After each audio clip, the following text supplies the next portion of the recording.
Good afternoon on what is a cool, grey and overcast day. It is Saturday the 28th of January. I'm in the Read Nook with a nice hot cup of tea. And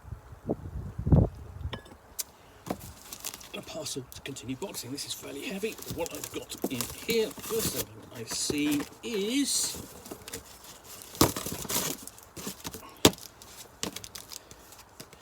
this Sin's Dead City. So, this is, let's have a look, originally published by First Falling Leaf Limited, but is now available from Nightfall Games. Nightfall Games being the Scottish, now British, publisher best known for Slay Industries, and more recently the Terminator role-playing game. So, Dead City is the exciting and fast-paced introduction to the world of Sins, offering hours of thrilling survival horror gameplay with branching plotlines and evolving adversaries, taking the roles of 5 friends as they survive one apocalypse only to be thrown into a desperate struggle to survive another. Dead City is a 3 to 5 hour branching adventure intended for mature readers and requires some previous gaming experience to run. You also need a pen, some paper and around 10 6-sided dice. Play through the fall at the beginning of the Sins setting, experience the Hope Engine, fight to survive in the dying New York City. So this is a quick start for Sin's Dead City, and what I've been doing on my blog, Reviews from Really 8, is I've been doing a quick start Saturday series where I look at particular quick starts, saying how is it, what's in the quick start, how easy is it to use, and so on, and where can you get it. This will be added into that strand on the blog in a future post.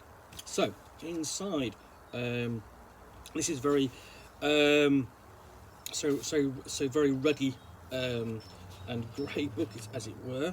This is inside, and we open up with very quickly with an explanation of what it is, the basics, dice pools, difficulty and complexity, really getting down to here's how the basic rules work. Explaining essentially what do you need to know, necessary equipment, the Hope Engine, how to handle things like difficulty, complexities, consequences of success, how to use drama points, and so on.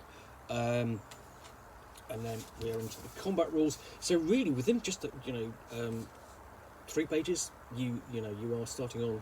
You've got through the rules all the way through to how to run the adventure here.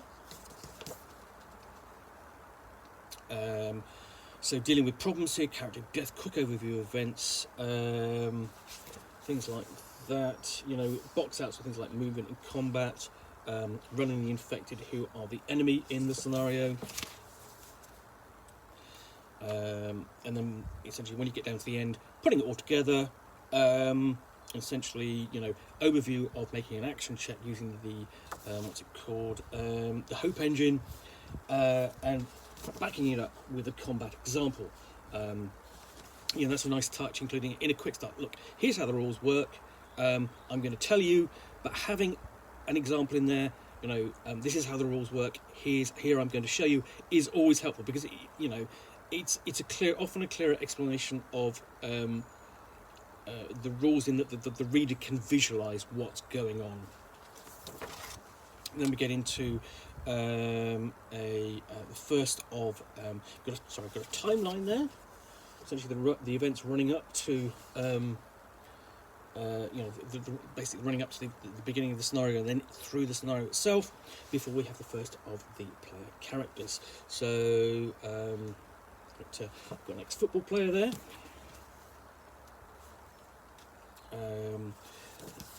Roguish bartender,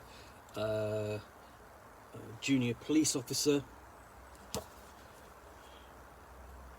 athletic designer, and a medical specialist. So each of these, you've got attributes at the top, skills there, background, and appearance, role-playing notes, some skills, some basic further explanation, and then sort of like things like your vitality and other stats down there. All clearly presented, easy to grasp on the page. And then we are into scenario A. Essentially, It begins a little time from now, and in a world which is almost every way resembles our own, opens in New York City after one of the greatest panics ever to sweep the globe. So yes, we're dealing with sort of like the classic kind of pre and post-apocalyptic kind of setting, with the uprising of the dead and so on. I believe the infected, and then we have an example of such a creature.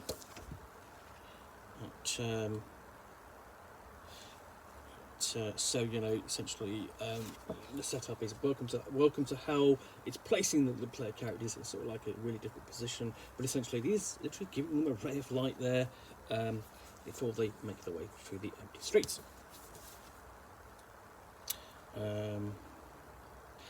So I mean, and then scenario B. So we've got alternative kind of setups. So scenario B, if your players decide that holding up somewhere is the best plan, covered by scenario B.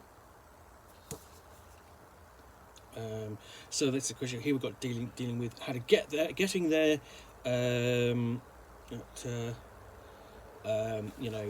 it and basically cry for help. What they find when they get there, and essentially then the situation where they're holed up in a sanctuary, but it's still a miserable place.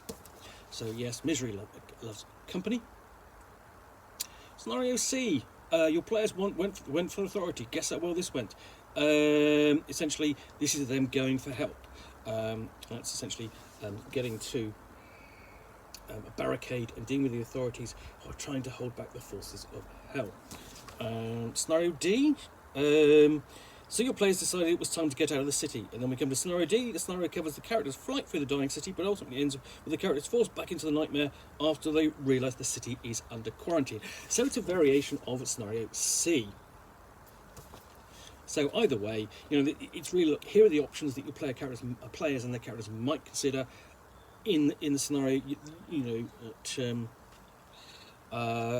And then we've got scenario E, so multiple different scenarios in here. So you think it's all time for a little action? This is what scenario E is all about. The players will spend the bulk of the scenario running for their lives with the oncoming horde who want to fight their way through a subway station and out into the other side to escape and continue their journey through the dead city. And so throughout you've got these sections of box text to read out or paraphrase by the game master for her players. A bit of purple prose, and then not just 5 scenarios, 6. Scenario F is designed to take place after one of the other core scenarios and works particularly well if you're finding yourself ahead of schedule. In this scenario, the players will feel the full brunt of the quarantine, will have to survive an encounter with the National Guard, who have mistakenly identified the group as the infected. So it's not just a case of, you keep going, because scenario G, welcome to the end. This is the finale adventure, and a few twists and turns before the end. All being well, it should leave your player satisfied and raring for more.